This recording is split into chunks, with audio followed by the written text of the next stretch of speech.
네, 여러분 안녕하세요. 대한민국 최고의 방송 스픽스에서 최고의 프로그램 또 여러분하고 같이 만나고 있습니다. 오늘 금요일 역전의 용사들 시간이 돌아왔습니다. 자, 그래도 화이팅! 그래도 화이팅! 네, 오늘 역전의 용사들 또 어느 분들 모시고 있는지 한번 얘기해 보겠습니다. 김지호 더불어민주당 경기도당 대변인님 어서 오십시오. 반갑습니다. 네. 네, 그 옆에는 강생 변호사님 오셨고요. 안녕하십니까? 네. 그리고 정계환 대표님. 안녕하십니까?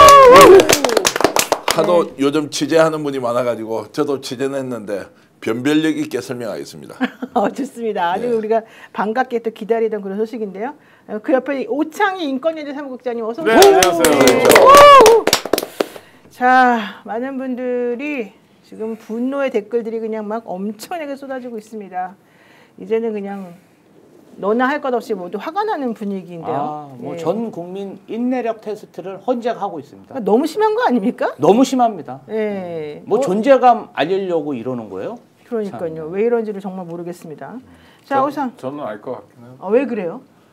아니 그러니까 헌법재판 과정을 한번 지켜보면 네. 윤석열 내란 일당이 굉장히 진지하게 임하잖아요. 네. 윤석열이 그냥 바람 쐬러 나온 게 아니라 변론에 참여해가지고 굉장히 열심히 합니다. 그 다음에 지기현이 했던 것처럼 법적 쟁점 꼬기 이런 걸 많이 합니다. 그러니까 끌어내라고 한 게 의원이냐 요원이냐 개엄이냐 개몽이냐 이건 뭐냐면 윤석열 내란 일당이 상당히 열심히 헌법재판에 임했다는 거예요.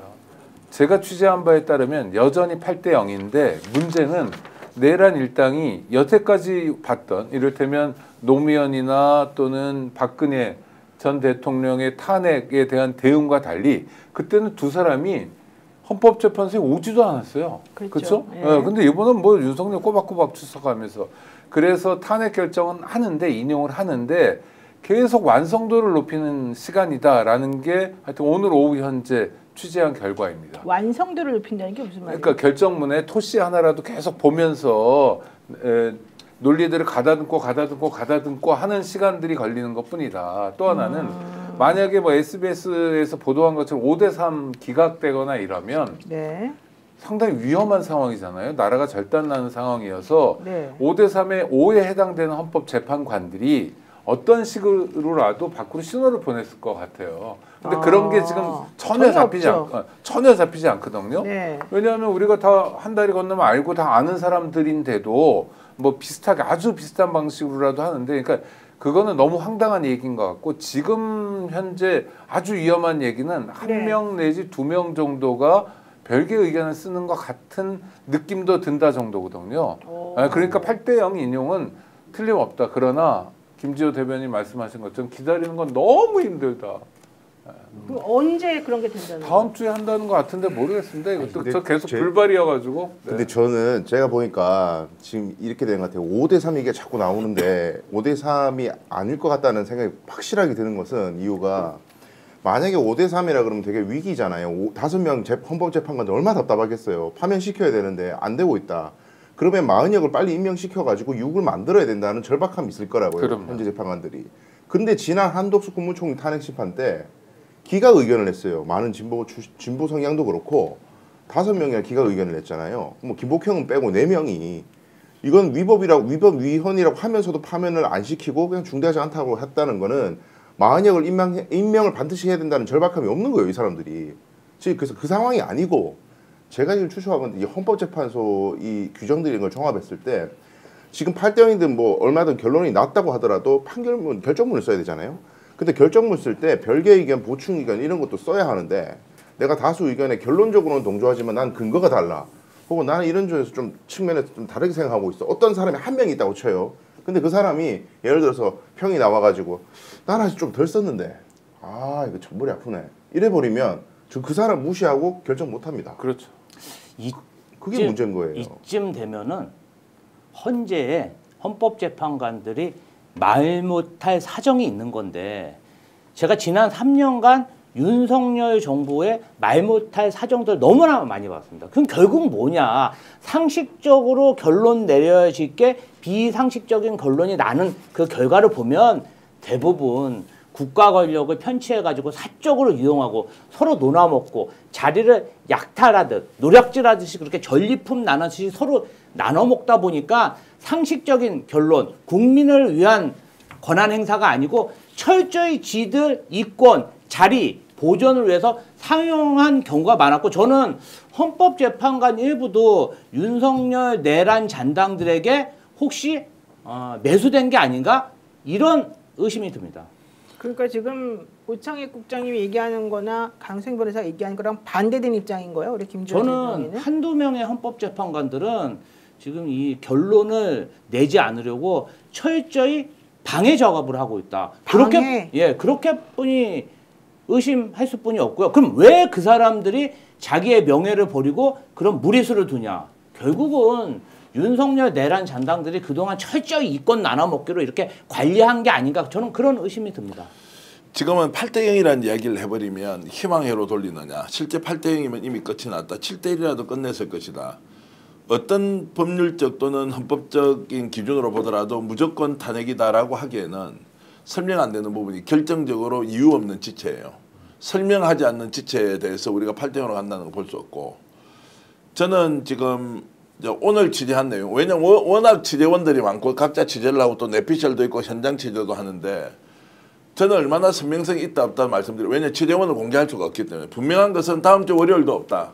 선고일에 대한 예고가 없다. 다음 주 화요일도 선고일에 대한 예고는 없다. 수요일은 모르겠다. 다음 주 월요일 화요일도 선고일을 예고하지 않습니다. 그러면 오늘까지도 선고일을 예고하지 않는다는 것은 뭔가 사단이 일어났는데 그것은 노영 변호사하고 어제 제가 인터뷰를 하면서 했던 게 있습니다. 평의와 편결은 다른데 평의는 이미 다 끝이 났죠. 편결을 하는 것은 8인이 들어가서 비밀 장소에서 말을 뱉어서 본인의 이야기를 하는 순간 이것은 거꾸로 담을 수 없는 이 제도이죠. 편결을 못하고 있다는 거예요. 편결을 못한다는 것은 8대0에 대한 확신이나 7대1에 대한 확신에서 편결을 했을 거예요. 이걸 지금 못하고 있는 상황 아니고는 이렇게 질질질 끌릴 수가 없다. 그러면 최소한 이 사람들이 합의된 결론이 있어요. 8대0이다. 7. 그러면은 늦어지는 사유에 대해서는 국민들에게 공관을 통해서 안 알릴 이유가 없습니다. 그렇잖아요. 지금 이게 제가 설명을 좀 드릴까요? 예. 네. 아니 그러니까 이유 없는 지체인데 예를 들어 지난 수요일 날 이재명 대표 선거법 재판 판결문을 보세요. 굉장히 장문의 판결문이 나옵니다. 네. 그거요 담당 부장이 쓴 거 아닙니까? 뭐 그거 쓴다고 해서 월급 더 나오는 것도 아닌데 그러니까 굉장히 공들여 쓴 판결문이거든요. 왜냐하면 이재명 대표 선거법 항소심에 대해서 관심 갖는 국민들이 너무 많은 거예요. 특히 어떤 정파에게는 사활적 관건이기도 한 겁니다. 그렇죠? 이번에 나경원 그랬잖아요. 이재명 사망 선고일이다. 그날 이재명 죽이고 깔끔하게 가자. 그리고 국힘은 대체로 어떤 생각이냐면 이재명 대표만 제거되면 그게 뭐 어떤 의미든 간에 하여튼 피선거권을 박탈시킬 수만 있으면 자기들 세상을 다시 만들 수 있다. 다시 정권 재창출도 가능하다. 탄핵 인용되더라도.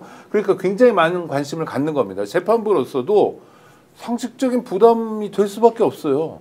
그렇죠? 그러니까 공들여서 계속 뭐 그 판결문을 바로잡고 법리들을 보는 과정이 나오는 거죠. 만약 헌법재판소가 지금 이 시간에 그런 작업을 하고 있다면 그래서 시간이 지체된다면 이거는 전 대표 말씀하시는 이유 없는 지체는 아니고 납득할 수 있는 지체라는 거죠. 하여튼 이거는요. 결과를 보기 전까지는 그냥 제가 뇌피셜 돌린다 한가한 소리 한다 이렇게 보시겠지만 결과를 보시면 됩니다. 가장 중요한 포인트는 뭐냐면 5대3으로 탄핵이 기각되는 상황이라면 그 위험한 시그널이 우리 귀에도 들린다는 거예요. 그리고 아니 당연하죠. 왜냐하면 윤석열이 탄핵에서 기각되면요. 정말 생각만 해도 끔찍한 일들이 벌어지잖아요. 이게 그냥 하는 얘기가 아니라 이러면 어떻게 돼? 살인 면허증이 생기는 건가?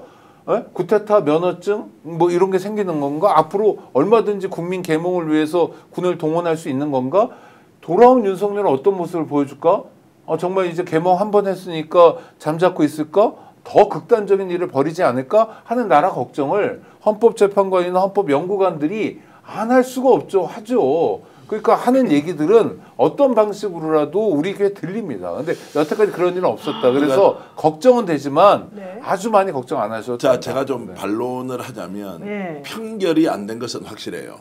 편결은 당일에도 해요. 네. 그러니까 편결이 되지 않았다는 것은 편결 결과에 대한 확신, 우리가 이제 헌법재판관이면 야 어떻게 될 거지라고 하면 대충 알아야 하는데 여기에 대해서는 지금 재판소장이 그리고 재판소장이 주도적으로 끝내자라고 밀어붙이면 끝낼 수도 있는데 이게 지금 8대 0이다 7대 1이다 아니면 5대 3이 될지도 모른다는 것에 대한 확신이 안 섰다. 그것은 커뮤니케이션이 잘 안 될 수도 있고 지금 자꾸나 이런 것들을 보충 의견을 넣기 위한 과정에서 확실하게 논리를 만들자고 보기에는 상황이 너무 엄중합니다. 왜냐하면 정치권이 발칵 뒤집어져서 국민들이 들고 일어나는 것이 아니라 자 국회에서 민주당을 중심으로 국무총리를 비롯한 모든 국무위원들 일괄 탄핵하자라고 하는 것이 아마 화요일 정도에 결정될 가능성이 이것은 이제 국가가 사실상 정부가 없어지는 것이고 행정부가 없어지는 것이죠. 정확하게. 그럼 국회 권력이 선출받은 위임자로서 국정 운영을 하겠다는 것이기 때문에 이것도 대혼란의 상황은 불가피하다.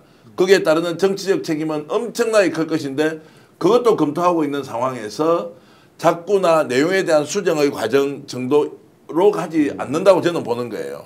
네. 다 개인이고 가족이 있지 않습니까? 8명이 개인이면서 가족들이 다 있지 않습니까? 이것은 낙관적으로 본다면 8대 7대 1을 조정하는 과정이라고 할 수 있지만 그 시기가 일단 시간적으로 이미 지나버렸다는 거예요.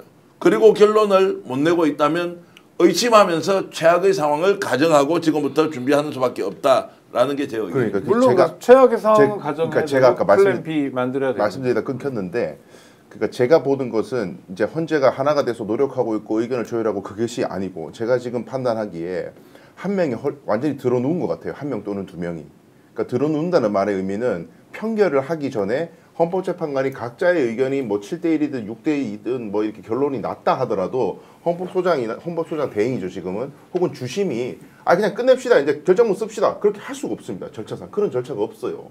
그러니까 본인들이 자기 의견을 담은 보충 의견 별개 의견 다 써야 되는데 어떤 재판관 한 사람이 자기 의견이 아직 정리되지 않았다는 이유로 계속 들어놓아 버리고 뻗대버리면 결정을 쓸 수가 없어요. 근데 그게 왜 그러냐? 그럼 그 사람은 뭐 되게 최선을 다해서 뭐 사회 통합을 위해서 그게 아니고 어떤 모종의 정치적인 어떤 이익 때문에 일단 결정을 좀 미뤄달라고 어떤 사주를 받아서 저는 가능성이 있다고 봅니다.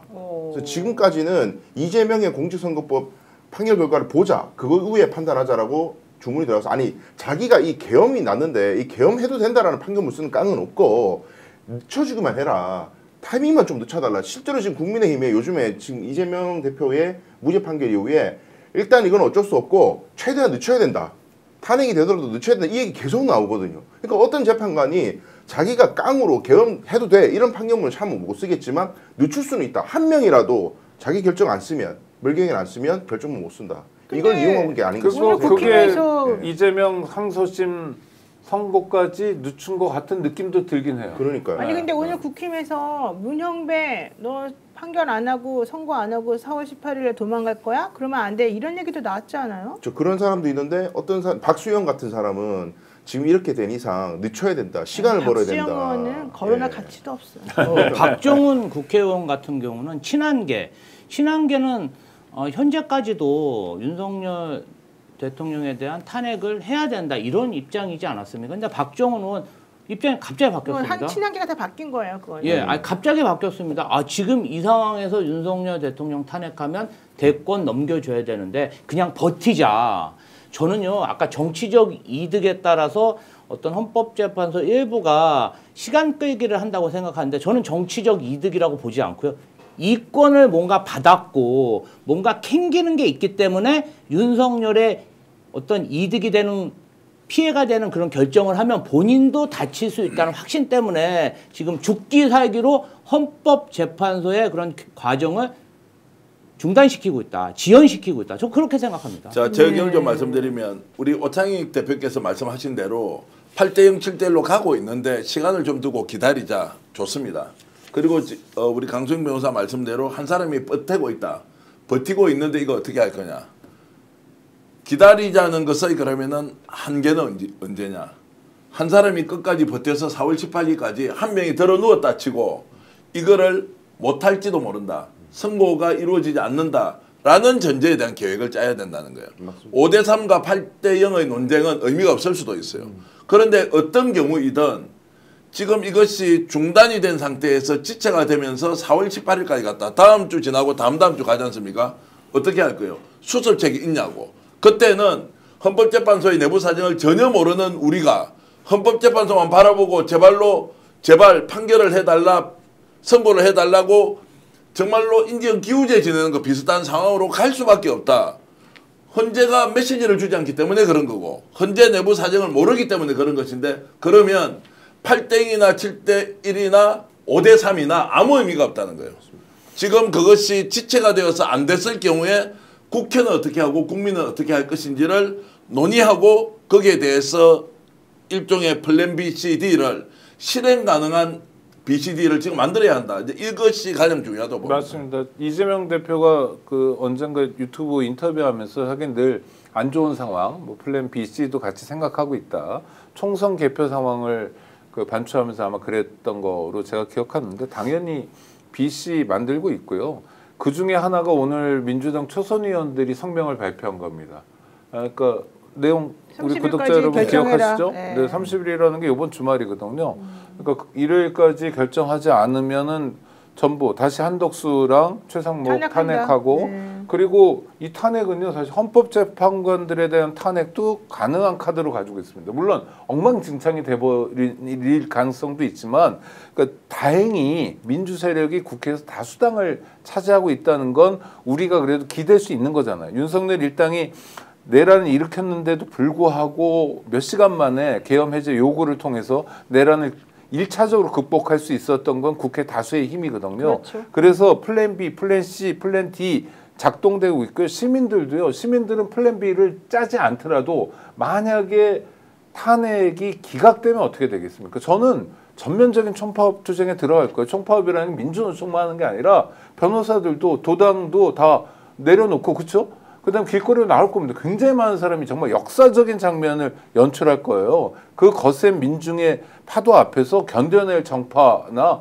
정치인들 하나도 없을 겁니다. 그래서 우리는 물론 걱정하고 물론 대비해야 되는데 그 대비도 꼼꼼하게 그 일을 하는 사람들은 지금 하고 있는 거를 제가 듣고 있거든요. 확인도 하고 있고 여러 가지 플랜들을 만들고 있다고 생각합니다. 그러니까 우리 구독자 여러분들도 너무 걱정은 안 하셔도 된다. 우리는 그 정도 어려움 정도는 너끈히 넘어설 수도 있다. 네, 복덩이님께서 슈퍼챗을 또 보내주시면서 우리를 응원하고 계시는데요. 사실은 국민들 모두 똑같은 마음인 것 같은데 아까 말씀하신 초선 의원들이 30일까지 마은혁 재판관 임명하라 이렇게 하지 않으면 우리 줄탄핵도 예고하고 있고 그 이후에 있는 국무위원들 전부 다 빨리 의견을 밝혀라 이런 얘기를 하고 나니까 우원식 의장도 이제 그 신중하게 접근해야 된다고 주장했던 우원식 의장도 정말 매우 화가 나서 제대로 해라. 우리 한번 보겠다. 이제 이렇게 지금 역정을 낸 상황이지 않습니까? 저는 헌법재판소의 행태도 국민들이 책임을 물어야 될 시기가 오지 않았나. 이렇게 왜냐하면 12.3 내란 사태가 벌어졌을 때 헬기 타고 기관단총 들고 국회 쳐들어온 그 병사들 사법부가 막았습니까? 아닙니다. 국민들이 맨몸으로 국회까지 가서 그 사람들 막았던 것은 국민들입니다. 자, 그리고 나서 윤석열 탄핵소추 그냥 통과된 거 아닙니다. 네, 정말 그렇죠. 국민들이 나서고 국회 3분의 2 국민의힘의 의원들 일부조차 동조해갖고 3분의 2 압도적으로 통과시켰는데 사법부가 지금 넉 달이나 이거를 질질 시간을 끌면서 지금 뭐 하고 있는지 모르겠어요. 네. 지금 희망 고문 시키는 것도 아니고 지금 이 상태는 국민을 우롱하고 대한민국 민주주의를 우롱하는 거랑 마찬가지입니다. 맞아요. 저는 그래서 국민들이 이제 헌법재판소, 헌법재판관들에게도 책임을 물어야 됐다가 왔다고 생각합니다. 그런데도 네, 너무 맞습니다. 뻔뻔하게 네. 한덕수 총리는 뭐 오늘도 기념사 이런 거나 얘기하고 있고 자기 할 일을 안 하고 있는데요. 좀 전에 말씀드린 것처럼 민주당 초재선 의원들이 본회의 소집 요청한 내용이 있습니다. 한번 들어보겠습니다. 초선 의원들이 이렇게 모인 중요한 이유 중에 하나가 우원식 국회의장님께 다음 주 초 본회의를 꼭 소집해달라라고 하는 것을 강력하게 촉구하기 위함입니다. 솔직히 말씀드리겠습니다. 민주당 내에서 지금 현 상황에 대한 인식이 우리 초재선 의원들과 중대들과 상당한 간극이 있습니다. 민주당 내에서 지금 현 상황에 대한 인식이 우리 초재선 의원들과 중진들과 상당한 간극이 있습니다. 그러나 지금은 국민들도 신임을 훼손한 행정권력, 권한된 권력들을 선한 의지를 믿고 상황을 지켜볼 때가 아닙니다. 그들은 이미 여러분들이 말씀하셨지만 헌법재판소가 헌법을 위반했다고 명백하게 결정한 사안에 대해서도 실행을 하고 있지 않습니다. 지금 이 순간 의원실 국회의장님은 이 대한민국의 국채를 지킬 세력은 국회밖에 없다라고 하는 절박한 역사의 인식을 가지고 국회를 운영해 주셔야 합니다. 네, 중진 의원들과 초재선 의원들 간의 간극이 엄청나게 있다.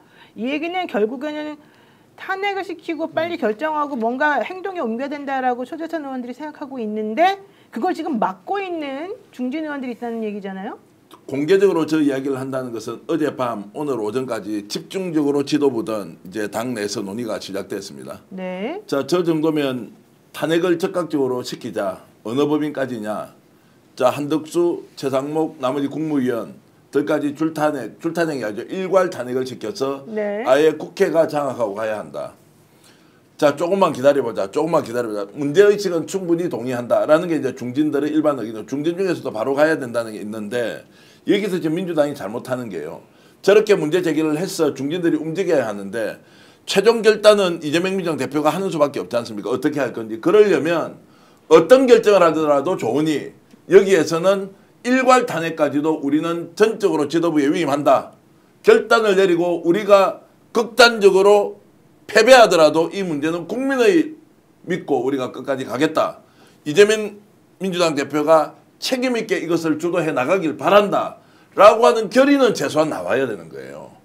민주당이 지금 다선 중진들이 무슨 자기가 정치를 대단히 잘 안다고 이렇게 지금 주저주저 할 게 아니라 본인들이 의견을 내서 지도부가 일괄로 결정하면 어떤 결정이라도 따르겠다고 위임 정도는 해놔야 헌법재판소에 압력도 되고 한덕수에도 압력이 되는데 여기 가서 뭐 자기들이 내가 정치 좀 해보니까 이거 아니야. 상황 그거 아니니까 좀 기다려봐. 이렇게 한심한 소리를 할 때가 아니라는 그런 경고를 초재선 의원들이 나서서 직접 하는 것이다.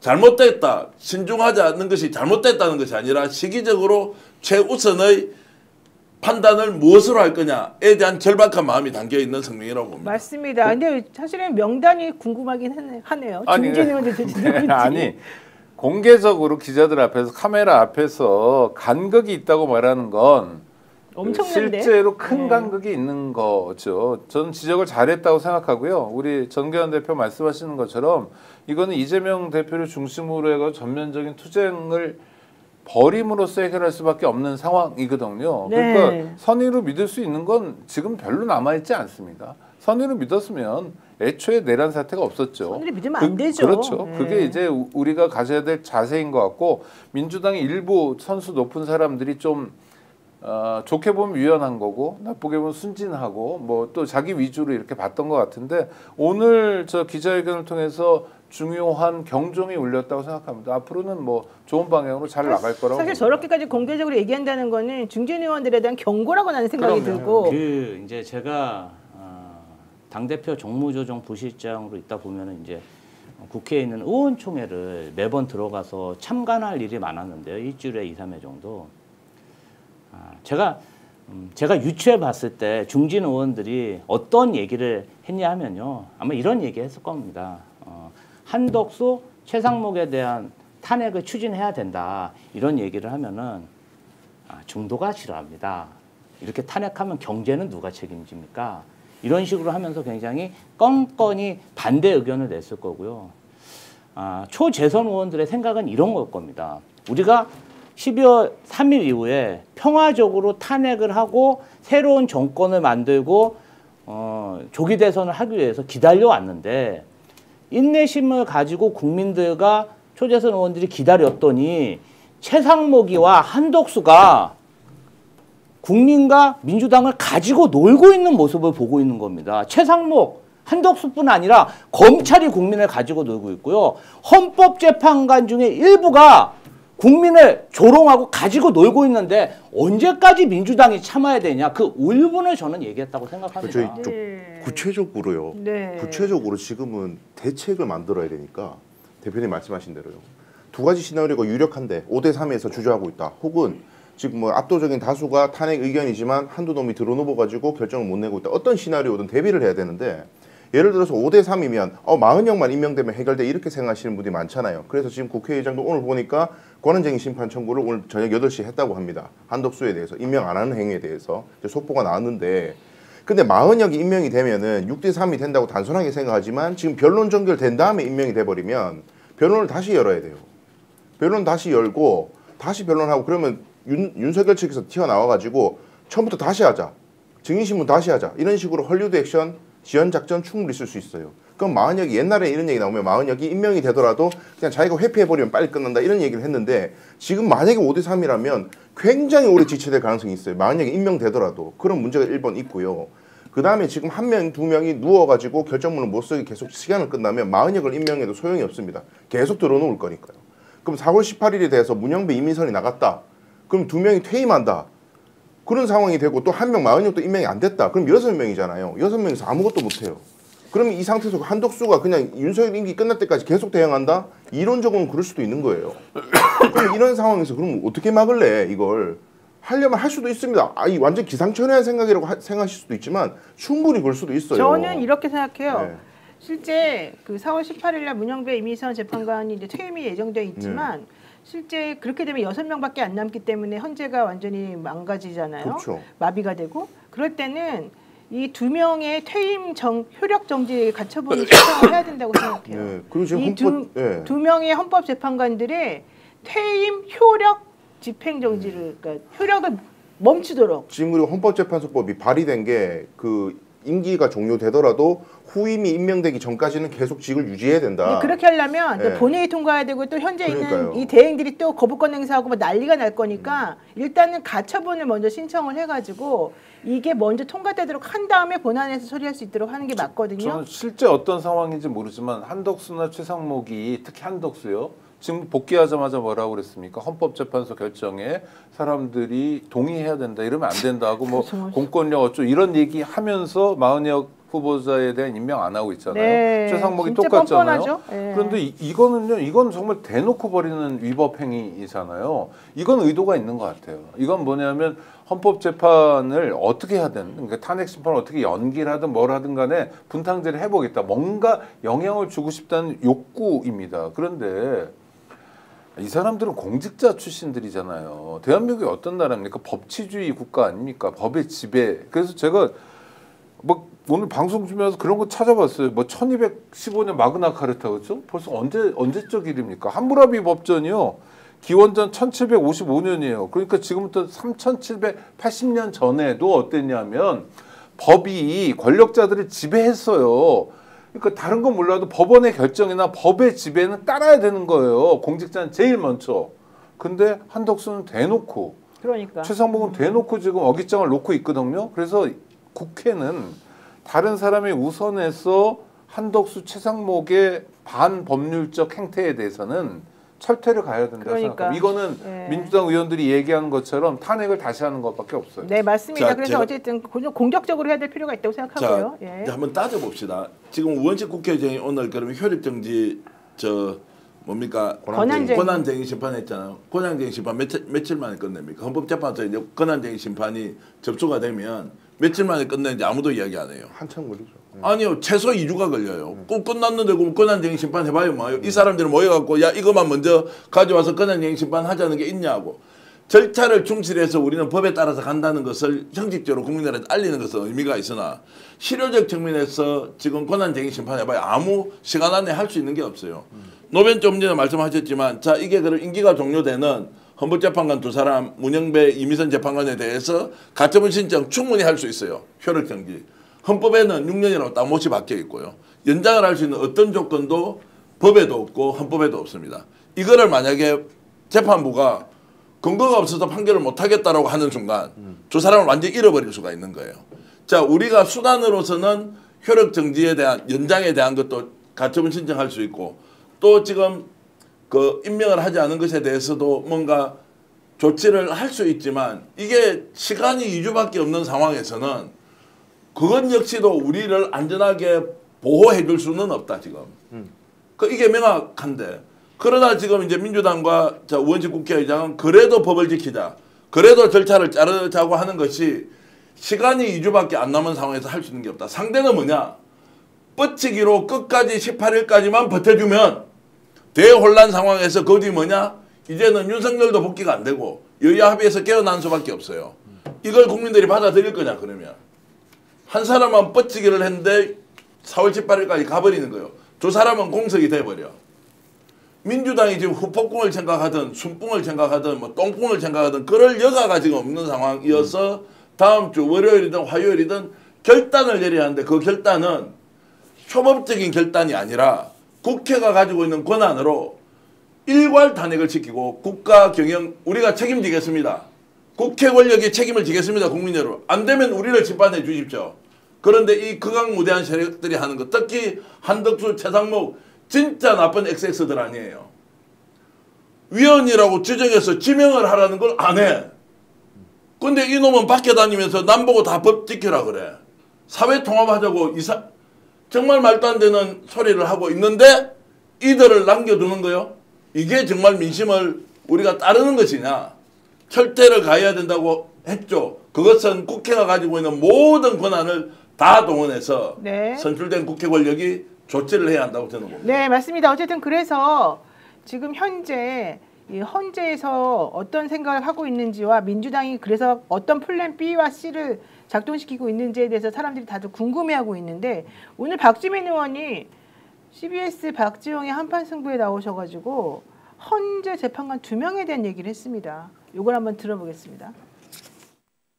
제가 좀 듣는 바에 따르면은 재판부를 구성하는 재판관 중에 한 2분 정도가 여러 가지 이유로 뭐 절차적인 문제를 따지시기도 하고 본인이 뭐 별개 의견을 쓰는데 좀 더 시간이 필요하다고 얘기하시기도 하고 하면서 시간을 좀 끌고 계시다라는 평가나 얘기가 좀 들리더라고요. 들리고 예. 물론 이거는 뭐 듣는 얘기이기 때문에 예. 뭐 여러 가지 다른 평가는 가능할 것 같습니다. 근데 또 제가 어제 들었던 얘기로는 어제도 평의가 있었는데 예. 추가로 자료를 요청하지 않았다. 재판관들이. 재판 연구원들에게 네, 연구관들한테 뭐 더 좀 정리해줘, 뭐 좀 더 확인해줘라는 얘기가 없었다. 아하. 이런 얘기가 들리거든요. 예. 들은 겁니다. 정확한 건 아니고 그렇다면은 사실상 뭔가 추가적인 자료를 토대로든 그걸 놓고 얘기할 단계는 지나지 않았나 그런 생각이 듭니다. 자, 어쨌든 중요한 거는 지금 결정 장애를 가지고 있는 재판관이 있다기보다는 본인들 나름대로의 결정을 해놓고 일부러 어떤 방향으로 이 상황을 지금 끌고 나가고 있는 한 소수가 있는 것 같다. 이런 얘기인 것 같아요. 저 박주민 의원의 얘기, 이 들리는 얘기를 그대로 사실이라고 만약 믿는다면 아무리 걱정해도 1명, 2명이 별개 의견을 쓰려고 하는 상황 정도잖아요. 그 나쁜 상황이라는 게. 그러면 윤석열 탄핵을 인용하지 않겠냐? 아닐 거냐? 그 1~2명. 그건 아니거든요. 그러니까 지금 들려오는 얘기가. 그래서 이게 정말 얼마나 사실에 가까울 거냐는 지켜봐야 되고 결과를 봐야 되지만 너무 걱정 안 하셔도 되는 하나의 단서가 되는 거고요. 또 헌법재판관들만 있는 게 아니라 재판연구관들도 있고 해서 헌법재판소라는 게 조직의 이해와 요구도 사실은 있습니다. 왜냐하면 지금 자칫하면 문 닫아야 되거든요. 아니 검찰이 그런 걸 보여주고 있잖아요. 반복적으로. 검찰은 어떻습니까? 정권이 바뀌거나 하면 다음에 기회가 생기면 반드시 문을 닫게 해야 된다라는 국민적 요구가 지금 하늘까지 솟아 있잖아요. 헌법재판소도 마찬가지입니다. 국가기관에 대한 신뢰도 조사할 때 헌법재판소가 신뢰한다는 의견이 많이 나오고 있어요. 근데 여론조사에서 지금 어떻게 되냐면 계속 빠져요. 막 5%포인트, 7%포인트 한 번에 이렇게 쑥쑥 빠지는 거예요. 왜? 국민들의 마음. 그래도 헌법재판소가 좋은 결정을 할 거야 라고 생각하지만 이렇게 진을 빼는 건 아니야 라는 국민들의 마음이 있거든요. 만약 그런데 그게 아니라 윤석열이라는 내란 사범에게 자유를 준다? 다시 대통령을 시킨다? 어떤 국민도 헌법재판소랑 같이 살고자 하지 않을 겁니다. 이걸 네. 헌법재판소의 재판관들과 네. 연구관들도 명심하고 있는 상황이기 때문에 네. 근데 박주민 의원의 저 이야기를 제 주장하고 한번 싱크를 맞춰보면 네네. 1~2명이 반대한다고 해서 그러면 숫자가 많네, 뭐 탄핵 인용되겠네, 이게 아니고요. 1~2명이 계속 저렇게 들어눕는다고요. 4월 18일까지 계속 누워버리면 어떡하냐는 거죠. 그럼 결정 못 내리고 재판관 2명 나가고 그러면 다시 임명 또 안 하고 한덕수든 뭐 누가 됐든 계속 헌재 임명 안 하고 지금 재판관 임명 안 하잖아요. 그럼 네. 마비 상태면 어떡할 거냐 이걸 준비하자는 겁니다. 제 네, 주장이. 지금 진혜님께서 또 슈퍼챗 보내주셨는데요. 어쨌든 그럼에도 불구하고 지금 많은 분들은 두 분이 얘기하시는 것의 요점이 정확히 뭐냐 이런 생각하고 있어요. 아니 근데 제가 이제 그래서 대안을 제시하고 싶은 건 그럼 뭐 어쩌자는 거냐 이건 저는 제 생각 여기서부터 제 생각인데 국민들이 지금 말이 뭐예요? 그럼 우리 손으로 대통령 끌어내리고 싶다. 우리 국민들에게 주권을 돌려달라. 이거 아닙니까? 그거 할 수 있는 방법은 개헌밖에 없어요. 원포인트 개헌. 대통령 임기 단축 개헌을 지금 투트랙으로 같이 진행하면 개헌이 되려면 국민 투표를 해야 됩니다. 그러니까 대통령 윤석열의 임기를 언제까지로 단축한다는 원포인트 개헌을 지금 바로 시작하면 헌재는 헌재대로 일단 가고 어떻게 될지 모르겠어요. 얘네들이 진짜 좋은 의도로 미루는지 나쁜 의도로 되는지 모르겠어요. 얘네는 얘네들을 두고 지금 민주당은 민주당 주도로 원포인트 개헌을 해야 된다. 그래야 국민들 손에서 국민들 손으로 직접 윤석열을 끌어낼 수 있는 길이 열려요. 이거 외에는 방법이 없습니다. 전적으로 동의합니다. 자, 네, 그것도 플랜 B를 준비해야 된다. 자, 저는 이제 100% 반대하는 쪽인데요. 개헌은 논의를 하자고 하는 순간 개헌 합의가 불가하다. 이거 자칫 잘 모르고 원포인트 한 개만 하면 된다고요? 개헌은 그렇게 될 수가 없어요. 여야 간의 논의가 붙어서 여야 합의를 해야 되는 것은 100% 지금 국민의힘이 기다리고 있는 일종의 술책 같은 거예요. 개헌이 필요하죠. 그런데 개헌이라는 것은 정권을 안정적으로 유지하고 있는 상황에서 개헌 논의가 돼야 되지. 지금 이게 헌법재판소가 100% 책임져야 되는 것. 또 100% 책임을 져야 될 자가 누구냐면 한덕수와 최상무이가 책임져야 될 일을 이들이 자기 책임을 하지 않는다고 해서 개헌 논의로 가는 순간 이거는 페이스 100% 말린다. 근데 아까는 개헌하자고 해야 된다고 그러셨잖아요. 아니 개헌의 당위성은 존재하는데 어느 시점에 어떻게 할 거냐 우선순위가 있는 것이고 그렇죠. 87년 체제를 바꿔야 된다는 데선 모든 정치학자 정치평론가 동의하는데 그것은 국민적 합의가 필요하고 시간이 걸리는데 지금 이 순간에 책임을 물어야 될 시간에 개헌이라는 논의로 이제 빠졌으면 안 된다는 거예요. 그러니까 논의 아니고요. 개헌을 논의하자는 게 아니라 네. 정치체를 어떻게 바꾼다 이런 게 아니라 윤석열 임기에 대한 원포인트만 하는 거예요. 아무것도 논의하지 그러니까. 않고 논의 자체를 제한하고 지금 국면은 자, 그렇게 우리가 제일 중요한 건 뭐냐면 윤석열을 극복하는 거다. 극복하기 위한 수단으로 개헌에 대해서도 염두에 두고 생각해야 된다. 플랜 B, C로. 이야기는요. 이건 문제가 없는 거죠. 그러니까 제 이야기는 그런데 국민의힘이 동의를 절대 안 한다. 안 하죠. 그 논의에 안 들어가는 하는 건 순간 그다음 문제고. 그러니까 계획들은 가지고 있어야 된다는 거죠. 그러니까 탄핵과 개헌이 정족수가 같잖아요. 국회 정족수가 탄핵 발의나 대통령 탄핵 발의나 개헌안을 통과시키는 거나 탄핵 정족수가 같은데 지금 통상적인 상황에서 개헌하고 다르지 않습니까? 제가 아까 말씀드린 4월 18일이 돼가지고 재판관이 2명 나가게 생겼는데도 결정을 안 내리는 그런 비상 상황을 산정하고 그 상황에서도 헌재가 자빠져가지고 재판관 6명에서 우리는 아무것도 못해요. 탄핵 심판할 수가 없습니다. 자빠지면 어떡할 거냐는 거예요. 그때는 개헌해야죠. 그러니까 자빠지기 전에 국회가 권한을 가지고 있는데 자빠질 걸 예상해갖고 전혀 지금 그러니까 다 해야 된다는 그건 거예요. 통용되지 않는 그걸 하면 안 되고 이제 제가 가지고는 있어야 얘기를 된다. 들어보죠. 자, 그래서 지금 이 상황에서 그러면 헌재 스스로 하는 방법이 하나가 있고요. 국회가 국회에 가진 권한으로 일단 법적으로 하는 행위가 있는데 헌재는 어떻게 해야 되나. 저는 제가 어제 노인 변호사하고 따로 인터뷰를 하면서 그 이야기를 했죠. 저 공개하겠습니다. 헌법재판관 중에서 조금 전에 박주민 의원이 이야기했던 그 두 사람이 누구냐. 저는 추정해서 말씀드리겠습니다. 김복형이에요. 김복형 재판관과 그리고 조한창 재판관이에요. 이 두 사람은 들어눕지는 않겠지만 본인이 이런저런 사유로 해가 시간을 계속 지체할 가능성이 매우 높다. 만약 그렇다면 이 두 사람이다. 그러면 이 두 사람이 있는데도 불구하고 왜 지금 문영배 권한대행은 왜 6대1라도 밀어붙이지 않느냐. 여기에서 한 사람이 더 있습니다. 정영식 재판관이에요. 정영식 재판관은 본인의 의사를 아무렇게도 이야기하지 않고 평결의 자리에 들어가서 어떤 결론을 낼지 모른다라는 불안감이 존재할 것이다. 다 추론입니다. 헌법재판관님 여러분 저 명예훼손으로 나중에 걸지는 마십시오. 하도 답답해서 구체적으로 이름을 거론해야 한다. 저는 그러면 추정하자면 그 두 사람 김복형 그리고 조한창 이 두 사람이 버티고 있을 가능성이 높다. 그러면 여기에서 입장 표명을 하지 않고 있는 사람이 정영식 재판관이다. 문영배 재판관이 권한대행으로서 밀고 가서 우리 결정합시다 판결합시다라고 안 된다. 그래서 누가 역할이 가장 중요하냐. 지금은 김영두 재판관이 중도 보수로서 이거 지금 자칫 잘못하면 큰일 난다. 나라가 망한다. 라고 해서 저는 김영두 재판관이 어떤 식으로든 본인의 견해를 표명하면서 정영식 재판관을 설득해야 한다. 만약 그 설득이 먹힌다면 조한창 재판관도 이쪽으로 돌아올 가능성이 있다.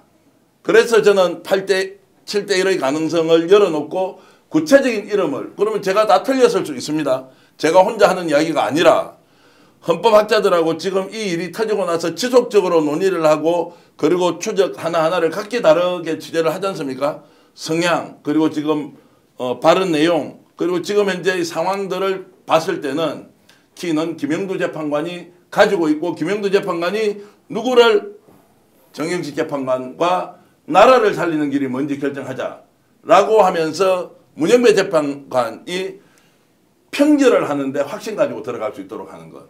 이거 외에는 없다. 이게 이제 제가 보는 헌법재판소 내부에서 해결할 수 있는 길이라고 보는 거고요. 국회는 지금 현재 일괄 탄핵을 통해서 헌법재판소를 일괄 탄핵을 통해서 행정부를 무력화시키는 게 첫 번째.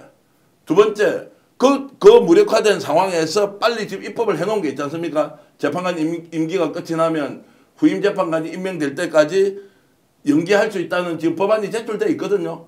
아마 법사위 소위에서 통과를 했을 것이고 본회의에 올려서 통과시킵니다. 그럼 거부권 행사를 할 수 있는데 이미 탄핵하고 거부권 행사할 사람이 없어요. 15일 뒤에는 자동으로 법이 발효가 된다. 그러면 헌법재판관 8인 체제에서 너희들이 결정내라. 라고 국회가 가지고 있는 권한으로 할 수 있다고요. 그게 안 됐을 때 18일 날 뭐 이렇다 저렇다 우리가 예상할 수 있는 것이지, 국회가 가지고 있는 권한으로도 지금 해결할 수 있는 길이 있는 것을 왜 후폭풍이라고 하는 실체도 없는 걸 가지고 걱정하고 있느냐, 이런 말씀을 드립니다. 그러니까 하면서 바로 개헌하면 어때요? 아니, 네네. 저는 일단 윤석열 대통령의 퇴진을 전대한 원포인트 개헌에 대해서 반대합니다. 내란 속에 국가 반역자는 협상의 대상이 아니라 처벌의 대상, 단죄의 대상이라고 생각합니다. 헌재에서 탄핵재판 최후 변론에서 윤석열이 원했던 게 바로 그런 것이고요. 아마도 처벌을 면제한 원포인트 계약, 뭐 이런 거를 저는 생각할 거라고 생각하는데, 그렇게 해서는 대한민국이 법치가 바로 설 수 없다고 생각합니다. 그리고 지금 헌법을 어기고 국민을 농락하고 정말 민주당과 국민을 가지고 놀고 있는 한덕수, 최상목, 그리고 마은혁 재판관의 임명을 반대하는 김문수 등 국무위원들, 저는 전부 다 이제 원칙대로 탄핵해야 된다고 봅니다. 그리고 네. 마지막으로 저는 윤석열 대통령이 구속이 되면은 내란 수괴가 구속이 되기 때문에 이 부패 카르텔이 와야 될 줄 알았어요. 근데 윤석열이 구속돼도 이 부패 카르텔이, 이권 카르텔이 와야 되지 않고 있습니다. 그러면 수괴가 따로 있다는 얘기입니다. 그럼 누굽니까? 김건희. 김건희에 대한 수사, 청문회 어떤 방법을 써든 이 김건희 씨에 대한 그 여죄, 부패 카르텔을 끊을 수 있는 그런 물리력을 동반한 수사가 즉시 진행돼야 된다고 생각합니다. 근데 그러니까 제 논지가 약간 흐려지는데, 저의 주장은 대표님 말씀하시는 걸 선행적으로 해야 됩니다. 탄핵을 해서 압박해야 되고요. 국가 비상 상황이라는 사실을 더 인지시키고 헌법재판소 압박해야 되는 게 맞습니다.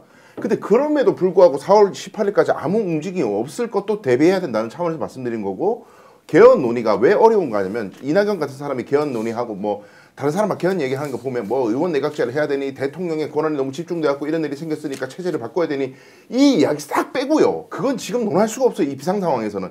다 빼고 오로지 윤석열의 임기만으로 간단하게 개헌안을 상정시키는 거 외에는 국민들 손으로 윤석열이 머리가닥이 잡고 관저에 쳐들어가서 감방에 손으로 집어넣지 않는 이상 끌어내릴 방법이 없다는 거예요. 그러면 개헌 안 하면 국민투표를 시작할 수가 없어요. 지금 자꾸 국민들이 요구하잖아요. 우리 국민들 투표해가지고 사람 끌어내리자고. 방법이 없어요. 다른 외에 방법이. 그러니까 일단은 지금 할 수 있는 거 다 퍼부어야 된다. 탄핵도 필요하고 개헌도 필요하고 CDEF까지 저 비상시적인 인간들을 대처하려면 다 퍼부어야 된다고 저는 생각합니다. 저는 동의하는 게, 그러니까 계획으로 가지고 있어야 된다. 그래서 던질 수 있는 게 많아야 되는 거예요. 예를 들어서 국무위원 전체를 탄핵한다. 이게 상상할 수 있는 일입니까?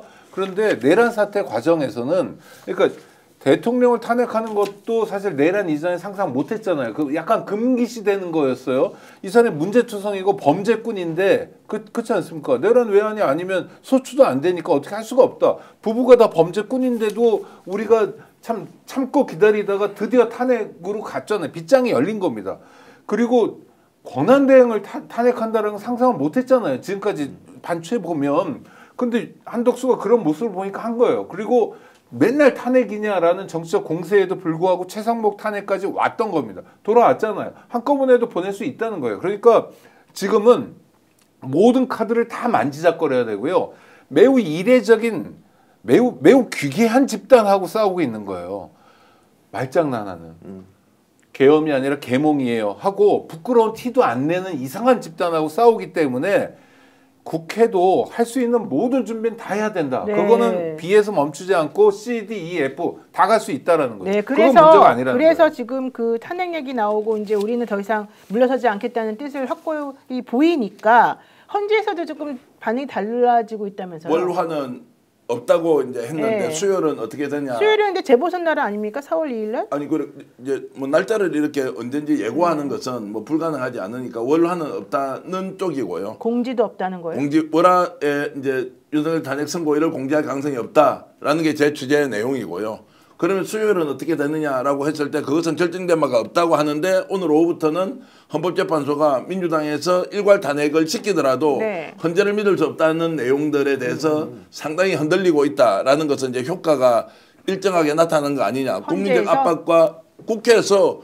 아예 헌재 자체를 무력화시켜 버리겠다라고 하는 것까지는 어제 저녁 오늘 아침의 상황이지 그 전까지는 설마 이렇게는 왜냐면 오늘 중에 어떤 식으로든 날짜가 예고될 것이라고 선고일이 이제 이렇게 봤는데 지금 민주당이 그게 아니라고 하면서 강경하게 어떤 방식으로 가겠다고 하는 게 나오고 나서는 흔들리고 있다. 그리고 영향을 받지 않을 수가 없다는 것이고요. 그리고 아까 일괄 탄핵에 대해서 제가 말씀드리는 것은 우리가 냉정하게 국민들한테 질문을 던질 때 불법 논란 또는 불법 국무회의 비상계엄 당일날 있었던 거기에 참석했던 국무위원들 장관 제가 이게 일괄 탄핵이에요. 그렇지 거기 안 간 사람들 왜 탄핵을 시킵니까? 그 사람들은 혐의가 일단 존재하고 대통령의 불법 계엄을 막지 못했던 책임에 대해서 물을 수가 있다. 이게 명분 없이 후폭풍을 걱정할 게 아니라 거기에 참여했던 사람은 일괄 탄핵을 다 시킨다라고. 아이고 거기서 지금 핵심은 김문수입니다. 김문수는 국무회의 참석 안 했었잖아요. 그럼 그 사람은 내버려둬요? 자 아니 그러니까 이거를 이제 따져봐야 하는데 자. 정치적 행위라는 건 어떤 식으로든 명분이 있어야 되는 그 명분이라는 것은 야 너희는 윤석열 정권 하에는 장관이가 다 나가라고 하는 게 아니라 비상계엄 당시에 불법적으로 국무회의를 열었거나 참여했거나 논란이 있는 거기에 참석했던 사람들은 자 공동의 책임을 묻고 탄핵을 할 수 있는 거예요. 김문수를 어떻게 탄핵합니까? 너 마음에 안 드니까 탄핵해. 이렇게는 정치적으로 할 수가 없으니까 거기에 참석했던 사람들을 다 일괄 탄핵을 하면 그것은 명분상 문제가 없는 것이고 그렇게 했으라도 헌법재판소가 자기 기능을 할 수 있도록 아니 그러니까 그러고 아니, 나면 김문수가 남아있죠. 순서가 된다니까요. 그러니까 저는 그것도 점잖은 대응인 거예요. 그러니까 지금 그러니까 국무회의에 참석했냐 안 했냐가 아니라 이 내란 사태에도 불구하고 책임지지 않고 있는 그렇죠. 국무위원 전체로 할 수 있는 거예요. 그리고 이 차이가 얼마나 큰 차이냐? 작은 차이예요. 그러니까 국무회의에 참석한 사람들만 탄핵하고 안 왔던 김문수는 놔뒀을 때 뭐 얻게 될 정치적 이익 또는 뭐 다 함께 했을 때 손해볼 정치적 뭐 손해 이런 거 계산하지 말고 그러니까 다 가지고 있는 거예요. 돼요. 카드로서. 그래서 지금 상황에서 예를 들면 이런 겁니다. 뭐 일요일까지는 했잖아요. 그럼 일요일 다음에 월요일 아침에 민주당이 또는 국회에서 쓸 수 있는 카드가 바로 나가고 그다음에 오후 2시 카드가 나가고요. 6시에는 뭐라고 그러고 이런 식으로 해야 되는 거예요. 그 플랜들을 다 짜놔야 된다. 아니, 이제 그러니까 산불이 좀 지나가 됐으니까 네. 뭐 대표도 그렇고 원내대표도 그렇고 누구나 다 마찬가지잖아요. 정말로 그 일들을 지금부터 해나가야 되거든요. 상임위 어떻게 열고 이거를 부지런히 짜놔야 되는 겁니다. 플랜 B, C, D, E, 그러니까 F. 전체적으로 다 없애버릴 수 있는 방안을 만들어야 되는데 국무회의를 못하게 한다 이 정도 가지고는 해결이 안 된다고요. 대행이라는 사람의 순서가 정해져 있기 때문에 지금 말하게 되면 국무회의 참석 안 한 사람들 만약에 그 사람들에 대해서 그냥 내버려 두게 되면 그들이 대행이 된다니까요. 자 1차 대책 실행 2차 대책 실행 이런 것들이 한 사람 한 사람으로 내려가서는 안 된다는 거예요. 한 사람 한 사람으로 내려가서는 안 된다는 거고. 일괄 탄핵. 그러니까 일괄 탄핵이라는 것을 두 단계로 나눠서 할 수도 있고. 어쨌든 이제 그거는 기술적으로 검토해야 하는데 후폭풍을 걱정하고 선택할 일은 분명히 아니다라는 말씀. 네, 맞습니다. 네. 그 말씀이 맞고요. 어쨌든 지금 국민의힘에서는 이번에 이재명 대표 무죄 선고 난 것 때문에 되게 충격을 받아가지고 사실은 앞으로 어떻게 할지에 대해서는 다들 멘붕 상태에 빠졌다는 얘기가 이제 있는데 그럼에도 불구하고 그들이 원하는 방향으로 지금 헌재 재판관 한두 명이 움직이고 있다는 것이 매우 중요하다. 아까 손죽도님께서 댓글에 잊지 말자 직위원 기억하자 구속 취소 이렇게 얘기를 하셨는데 그 말이 저는 다 맞다고 생각하거든요. 그러니까 그렇죠. 우리가 지금 나이브하게 생각할 때가 아니다. 그렇죠. 사실 저는 처음에 우리는 헌재를 믿어야 되고 나이브하게 생각해야 된다 이런 생각을 좀 했는데 점점 그 분위기가 아닌 것이 확실히 지지 않았습니까? 한덕수 이렇게 뻔뻔하게 나올 거라고 그래서 나는 기각시키면 안 된다고 얘기했는데 그래도 뭐 민주당에서는 전략적으로 이 사람을 대선을 치르는 데 있어서 이 사람이 관리하도록 해야 된다. 그러니까 돌아오는 게 낫다. 이런 전략을 세웠다 그래서 내가 말도 안 된다. 그거를 그렇게 믿으면 안 된다라고 했는데 정말 그 말이 실현이 되고 있잖아요. 우리가 생각했던 것 이상으로 그들은 뻔뻔하다니까요. 그러니까 이걸 해결할 수 있는 특단의 대책이 나와줘야 된다는 거예요. 제가 오늘 백은종 대표님하고 인터뷰를 좀 했거든요. 서울의 소리 대표 초심님하고 인터뷰를 했는데 왜 이렇게 엉망진창으로 돼가는지 알아요? 라고 하면서 오히려 거꾸로 질문을 합니다. 왜 그렇습니까 대표님? 하니까 윤석열이 아니다. 윤석열 뒤에 있는 사람이 다 조정하고 있다. 아까 얘기했던 김건희가 지금도 힘을 쓰고 이 사람은 잠자는 거 빼고는 전화 들고 계속 전화할 거기 때문에 모든 것을 다 잃는 순간에 이것을 막기 위해서 수단과 방법을 안 거리고 연락을 취할 것이다. 당신 내가 임명한 거 아니냐. 당신 나하고 아는 거 아니냐. 라고 하면서 어떤 방식으로든 의견이 전달되도록 하면 이 판사들은 헌법재판관들이 정말로 움직이지 못하고 계속 이것을 관찰할 수밖에 없는 상황. 판이 정리되지 않은 상황에서 누군가 지금 조정을 하고 있고 이것이 먹히고 있는데 그 사람을 김건희라고 지목해서 이야기를 하시더라고요. 근데 어쨌든 지금 갤럽 조사가 사실 오늘 나와서 저는 이게 좀 고무적이다라고 생각이 들었는데요. 갤럽 여론조사 결과를 보게 되면 민주당하고 국민의힘의 이 지지하는 정당 표 차이가 퍼센티지 차이가 오차범위를 드디어 넘어섰습니다. 이거 되게 중요한 부분이라고 생각해요. 왜냐하면 지금 국민들이 매우 화가 났다는 얘기밖에 안 되는 거고요. 또 중도층에서 상당한 이 퍼센테이지가 어쨌든 윤석열 탄핵해야 된다는 쪽으로 지금 확고부동한 의지를 표현했다는 거 아니겠습니까? 지금 화면 한번 보시죠. 지금 보게 되면 민주당을 지지하는 퍼센테이지가 41%, 국민의힘을 지지하는 퍼센테이지가 33%예요. 전 이게 되게 중요하다고 보는데 그 전까지는 뭐 마치 윤석열과 국민의힘이 무슨 짓을 하더라도 그들을 지지하는 사람이 많은 것처럼 계속해서 여러 가지가 나왔지 않습니까? 근데 이제 국민들 더 이상 이거를 못 참겠다는 저는 반증이라고 봐요. 또 하나 중요한 건 저 여론조사 기간이 25일부터 27일이거든요. 그렇죠. 그러니까 26일 날 이재명 대표에 대한 무죄 선고가 오후 늦게 있었잖아요. 그게 약간 반영된 거죠. 그러니까 더 만약 전적으로 반영됐다면 저 격차는 더 벌어질 수도 있고 그다음에 대통령 누가 적합하냐 조사도 이재명 34대 김문수 8이에요. 나눠보니까 4.25배 차이거든요. 제가 지난번에 3배 차이의 지지율 격차가 김문수, 이재명 4배로 벌어졌다까지 말씀드렸는데 4배에서도 이제 4.25배로 벌어지고 있는 겁니다. 그다음에 또 하나 중요한 건 김문수에다 한동훈, 오세훈, 홍준표, 안철수 다 합하면 21%예요. 이재명 대표가 34%거든요.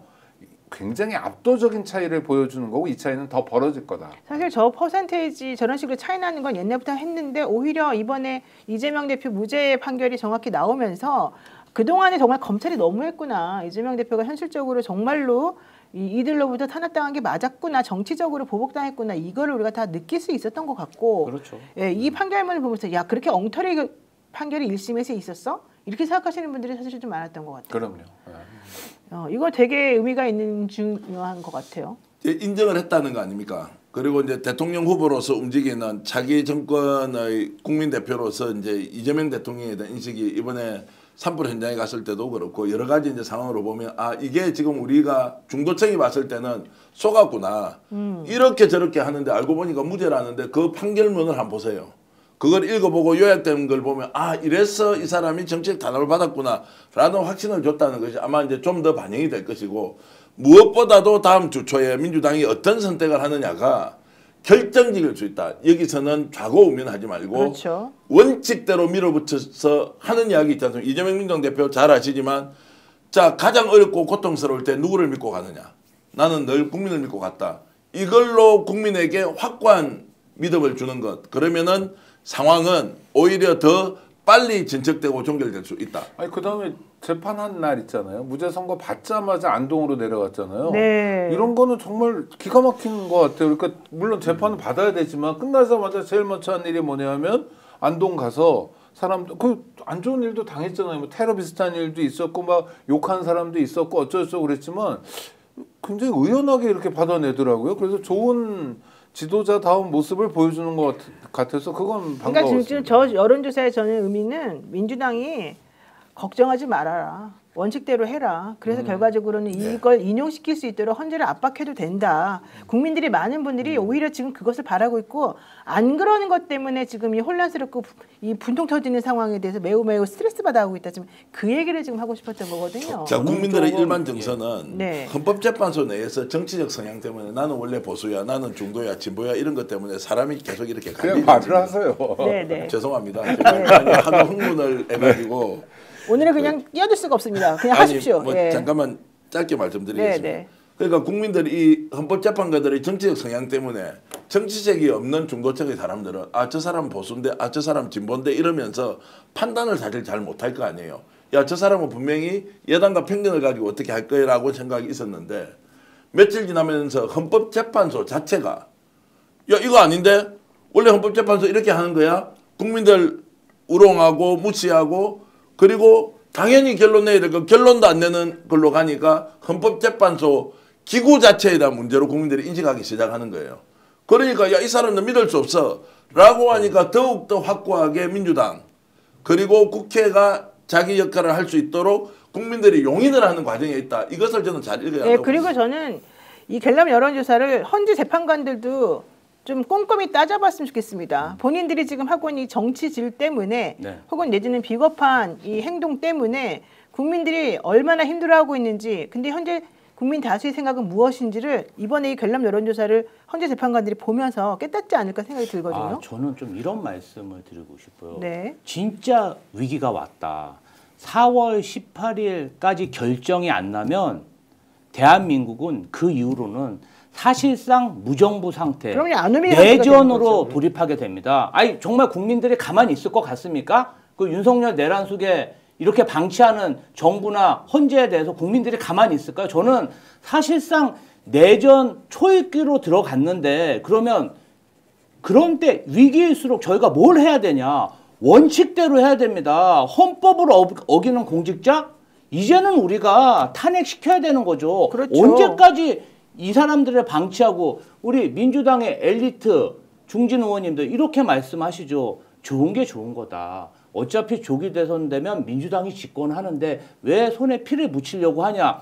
저희도 좋은 게 좋은 거라 평화롭게 가면 좋죠. 그러나 그렇지 않지 않습니까?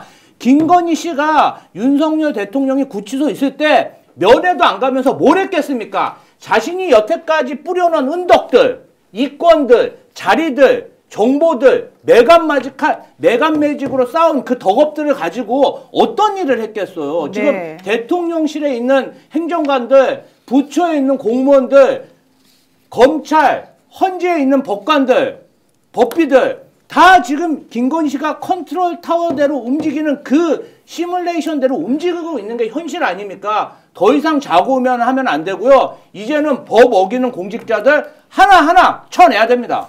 그 두 분 변호사님, 그러니까 강 변호사님, 노 변호사님은 일반적인 법조인의 이미지는 아니지만 일반적인 법조인은 우유부단하고 그 다음에 범생이, 모범생 아닌 범생이 버전이 많아요. 헌법재판관들이 그런 것 같습니다. 그래서 어떤 알 수 없는 이유 때문에 이제 지연되고 있어요.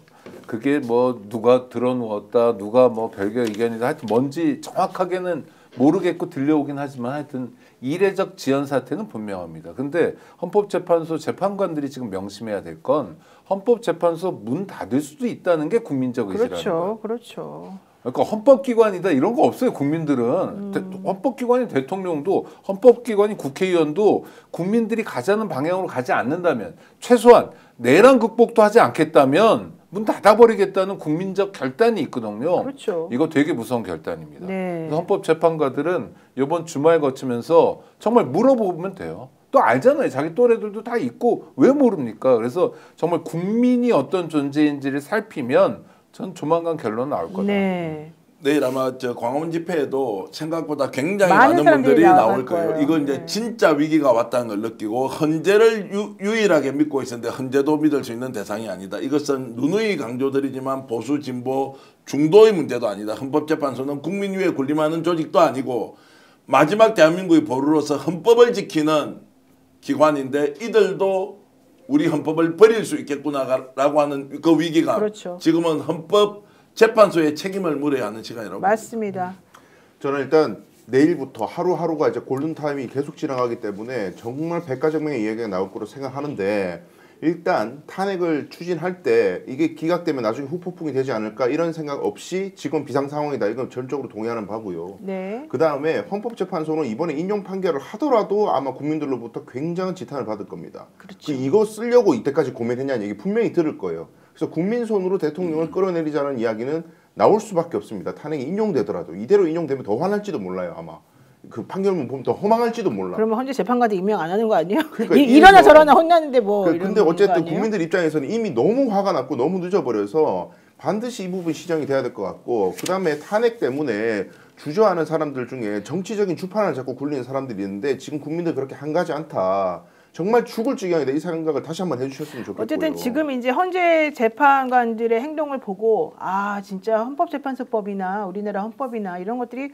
되게 불비한 게 많고 정말 맹점들이 많구나 이거를 국민들이 다 깨달았다고 저는 생각이 들거든요. 그러니까요. 이번에 이것들 전부 다 법 개정하지 않으면 22대 국회에 맞습니다. 자기 소명을 다하지 못하는 것이라고 생각하고요. 이걸 해결하는 어떤 정말 우리들이 납득할 만한 대안을 빨리 만들어줘야 된다 법으로. 그리고 법을 지키지 않는 사람들에 대해서는 우리가 관용을 베풀면 안 된다. 네. 이걸 이번엔 명확하게 좀 특히 보여주시겠습니다. 공직자들, 네, 맞습니다. 공무원이 법을 안 지키면 이건 정말 박살 수준에서 맞아요. 엄하게 단죄해야 된다. 그리고 저는 정치인들 막 어거지 쓰고 억지 부리면서 함부로 맨날 말 바꾸고 이렇게 하는 사람들에 대해서도 좀 뭔가 단죄할 수 있는 방법을 좀 마련해주면 좋겠어요. 정말 너무 속 터지고 너무 화가 많이 나요. 솔직히 말하면. 살림살이가 이렇게 어렵고 정말로 단 하루도 마음 편하게 지낼 수가 없는데도 국민들이 낸 세금으로 월급 받고 살고 장관급으로 정말로 차에다가 기사에다가 다 이렇게 하고 있는 사람들이 우리 내부에 사정이 있으니까 못하겠습니다.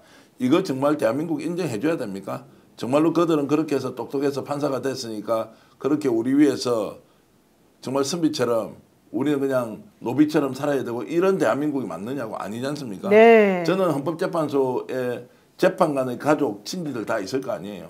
연락하세요. 그렇게 살면 안 된다고. 그렇게 하면 안 된다고. 최소한 당신은 대한민국이라는 국가에서 민초들이 죽기 살기로 살아서 세금 낸 돈 가지고 좋은 대학 가서 예?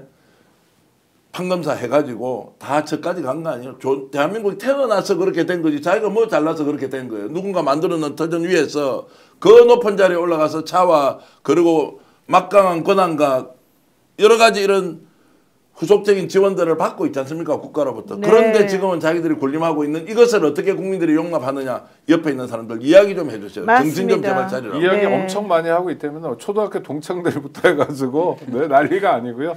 이게 국민들의 목소리예요. 예, 예. 네. 저는 내란 진압, 국가 반역 진압에 골든 타임을 놓쳐서는 안 된다고 생각합니다. 이 골든 타임 이제 일주일 앞으로 다가왔고요. 이 시간이 지나면 대한민국은 내전 상태로 진입하게 됩니다. 내전이 일어나면 대한민국이 이런 70여 개 경제적, 문화적 업적이 다 사라지고 대한민국 깡통 차고 나라 망할 수 있습니다. 저는 이 내란 진압 이제는 법과 원칙에 따라 철저하게 진압해야 된다고 생각합니다. 네, 아롱이님이 법은 왜 서민에게만 적용되냐고 얘기하셨는데 정말 요즘에 그 말이 실감이 나는 날이고요.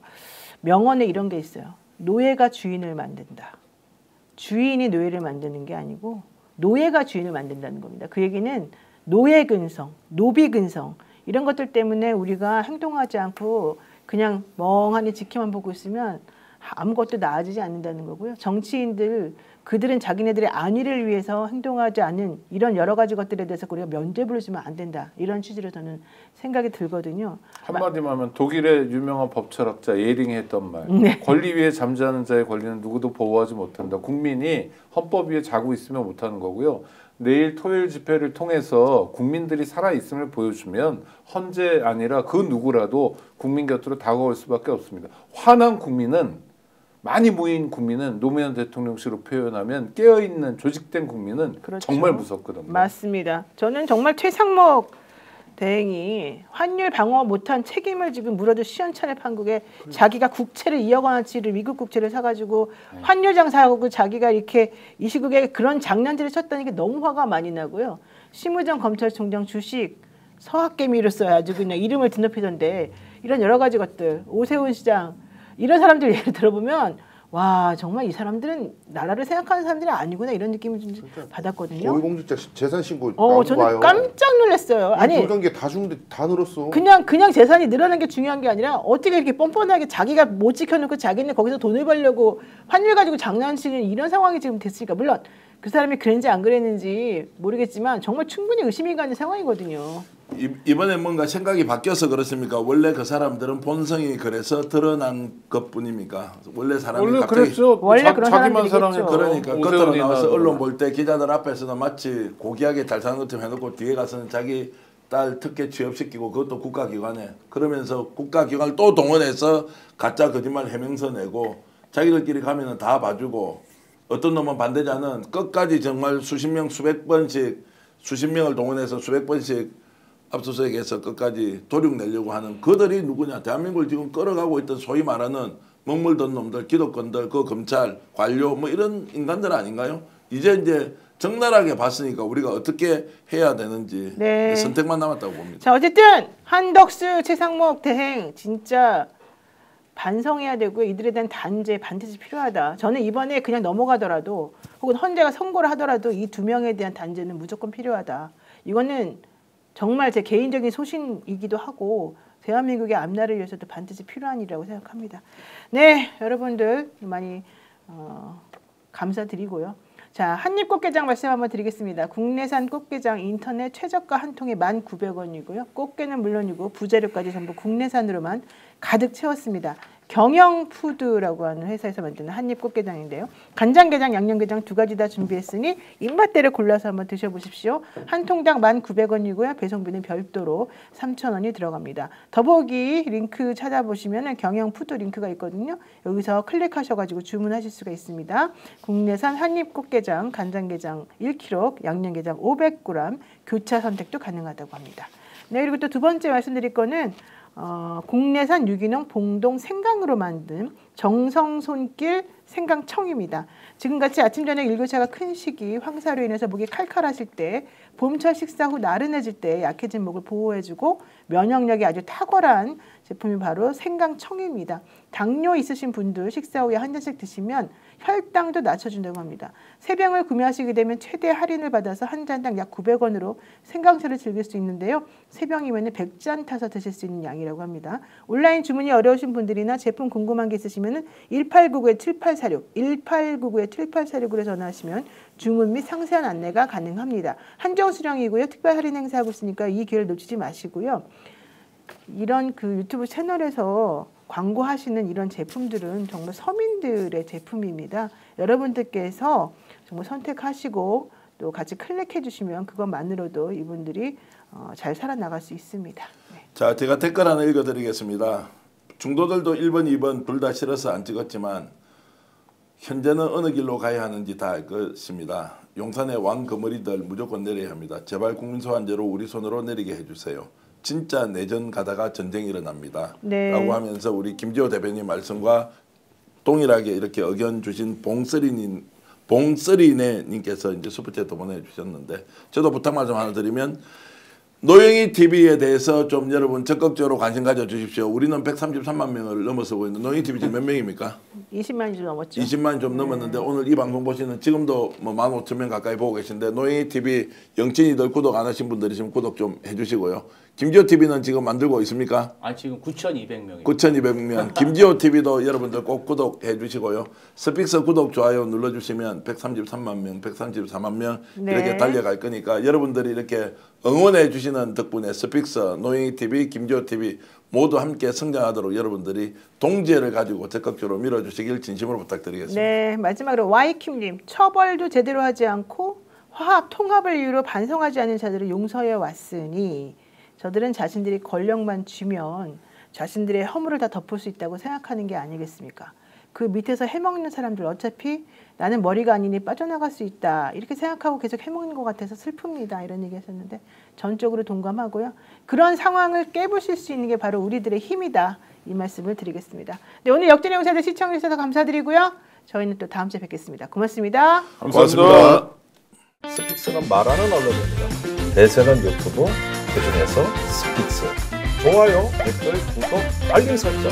여러분이 저희를 사랑해 주시고 우리가 여러분을 사랑하는 4가지 방법입니다.